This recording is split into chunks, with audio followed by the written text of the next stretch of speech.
काँग्रेसचे नेते राजू वाघमारे सुद्धा आपल्या सोबत आहेत। इतकं असंवेदनशील सरकार असेल तर तुमची भूमिका काय आहे? नाही, कसं आहे की सत्तेचा आलेला उन्माद आणि माज हा रावसाहेब दानवेंच्या उत्तरातून हा स्पष्टपणे दिसून येतो।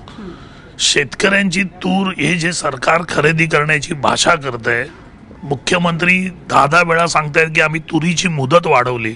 अहो, ज्या पंतप्रधानांनी या शेतकऱ्यांना तूर पिकवायला सांगितली त्यावेळी तुम्ही स्वतः म्हणालेले होतात मुख्यमंत्री की या तुरीचा एकही दाणा आम्ही वाया जाऊ देणार नाही, आम्ही सगळी तूर विकत घेऊ। बरोबर, ही भूमिका तर सरकारची आहे, पण असंसदीय भाषा वापरणं आणि तुरीबद्दल आणि इतर गोष्टींबद्दल म्हणजे शेतकऱ्यांच्या प्रश्नांवरती बोलूच नका असं म्हणणं किती तुम्हाला पटतंय?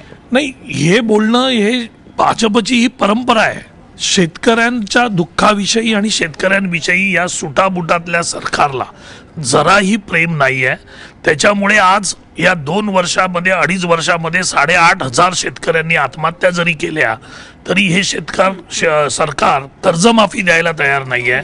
आज तूर विकत घेत आहेत तर हे मेहरबानी करतायत शेतकऱ्यांवर, अशी भाषा वापरतायत। भूमिका काय? आमचं हे सगळं म्हणणं असं आहे की रावसाहेब दानवेंच्या या विधानाचा आम्ही निषेध करतो आणि अशा माणसाला पक्षाध्यक्ष म्हणून राहण्याचा अधिकार नाही, त्यांनी राजीनामा दिला पाहिजे, अशी काँग्रेसची मागणी आहे। धन्यवाद आपल्या प्रतिक्रियेबद्दल। तर रावसाहेब दानवे यांनी आपल्या पदाचा राजीनामा द्यावा, प्रदेशाध्यक्ष पदाचा, असं म्हणणं आहे काँग्रेस। रावसाहेब दानवे यांनी शेतकऱ्यांसंदर्भात अत्यंत असंवेदनशील विधान केलेलं आहे।